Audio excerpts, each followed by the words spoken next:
3, 2, 1 start. सभापति महोदय, आज दुनिया एक नए जल विभाजक पर खड़ी है। हम देख रहे हैं कि दुनिया दूरगामी परिवर्तनों में से होकर गुजर रही है।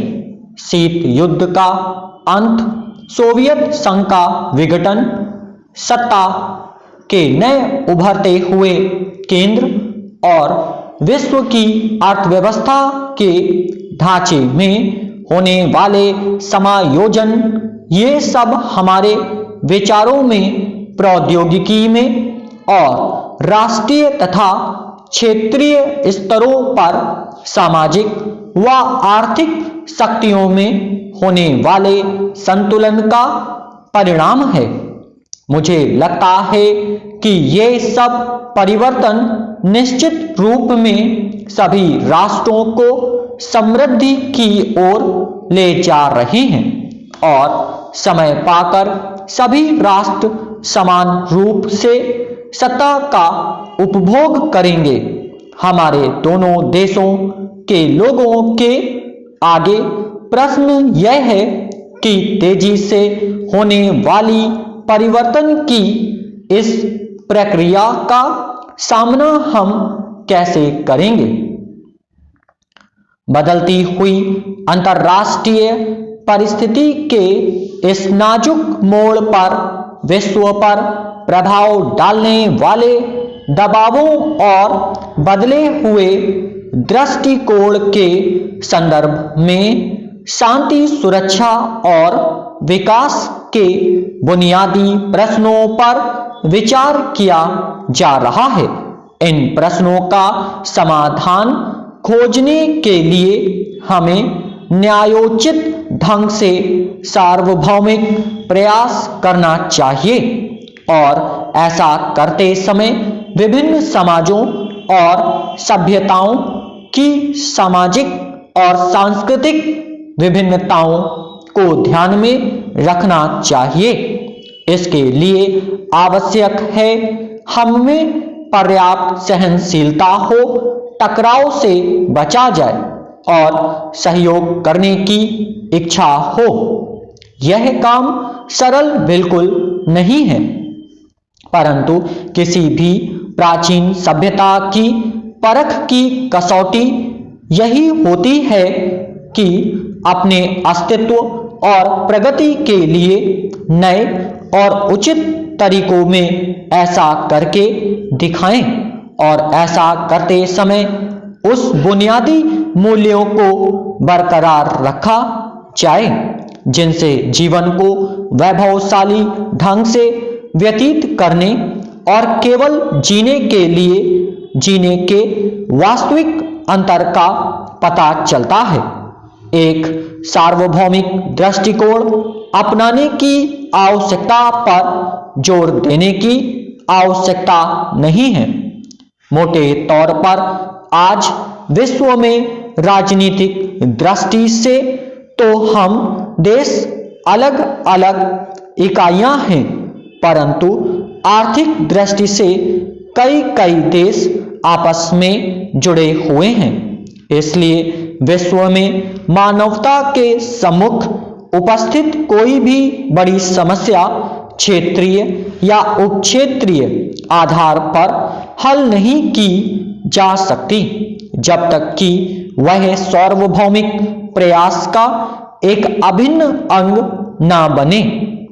शांति, निरस्त्रीकरण, पर्यावरण, सतत विकास, इन सब के लिए एक विश्वव्यापी दृष्टिकोण और विश्वव्यापी संदर्भ की आवश्यकता है। महोदय, अब तक जिस प्रकार तेल और प्राकृतिक गैस आयोग काम करता रहा है, उसके विरुद्ध कई शिकायतें प्राप्त हुई हैं और कर्मकारों तथा प्रबंधक के बीच में समन्वय और सहयोग की कमी रही है। यदि आप विनिवेश करना शुरू करते हैं तो आपको कम से कम 20,000 करोड़ रुपए तो मिलने ही चाहिए। सरकार को हमें यह आश्वासन देना चाहिए कि तेल और प्राकृतिक गैस आयोगों को विश्व में तेल का उत्पादन करने वाले एक प्रतियोगी संगठन के रूप में विकसित किया जाएगा। सरकार की इस संबंध में कोई स्पष्ट नीति नहीं है। वे उचित संसाधनों की व्यवस्था भी नहीं करते। बॉम्बे हाई में अनावश्यक रूप से काफी मात्रा में गैस जलकर नष्ट हो जाती है। सरकार को कोई नीति बनानी चाहिए तथा देश की संपदा को अपने पास रखने तथा और अधिक तेल कुओं का विकास करने और देश की आवश्यकताओं को पूरा करने के लिए कार्बन क्षेत्र का विकास करने के लिए औपचारिक उपाय करने चाहिए। मैं जानना चाहूंगा कि तेल का उत्पादन बढ़ाने और इसकी खपत कम करने तथा आयात बिलों को कम करने के लिए क्या कदम उठाए जा रहे हैं। तेल और प्राकृतिक गैस आयोग को 2 या 3 निगमों में बांटने के संबंध में कॉल समिति की सिफारिश को स्वीकार क्यों नहीं किया गया। मैं यह भी जानना चाहूंगा कि सरकार इस आयोग के कर्मचारियों के हितों की रक्षा के लिए क्या कदम उठाने का विचार रखती है। क्या सरकार तेल बचाने की दृष्टि से सप्ताह में कोई एक दिन ऐसा निश्चित करेगी जिस दिन सरकारी और निजी वाहनों को चलाने पर रोक लगाई जा सके। मैं यह भी जानना चाहूंगा कि बॉम्बे हाई को दक्षिण से जोड़ने वाले दक्षिणी गैस ग्रिड के मामले में क्या प्रगति हुई है। सरकार को यह आश्वासन देना चाहिए कि तेल और प्राकृतिक गैस आयोग द्वारा गुजरात सरकार के साथ किए गए सभी वायदों को ईमानदारी से कार्यान्वित किया जाएगा।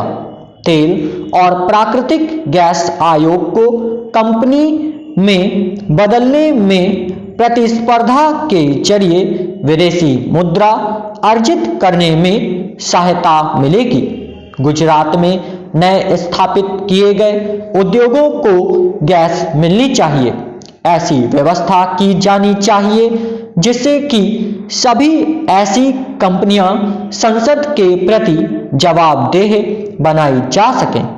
तेल और प्राकृतिक गैस आयोग के वित्तीय ढांचे के पुनर्निर्माण के लिए रूपात्मक का पता, संगठन की परिसंपत्ति आधार का मूल्यांकन करने के बाद लगाया जा सकता है।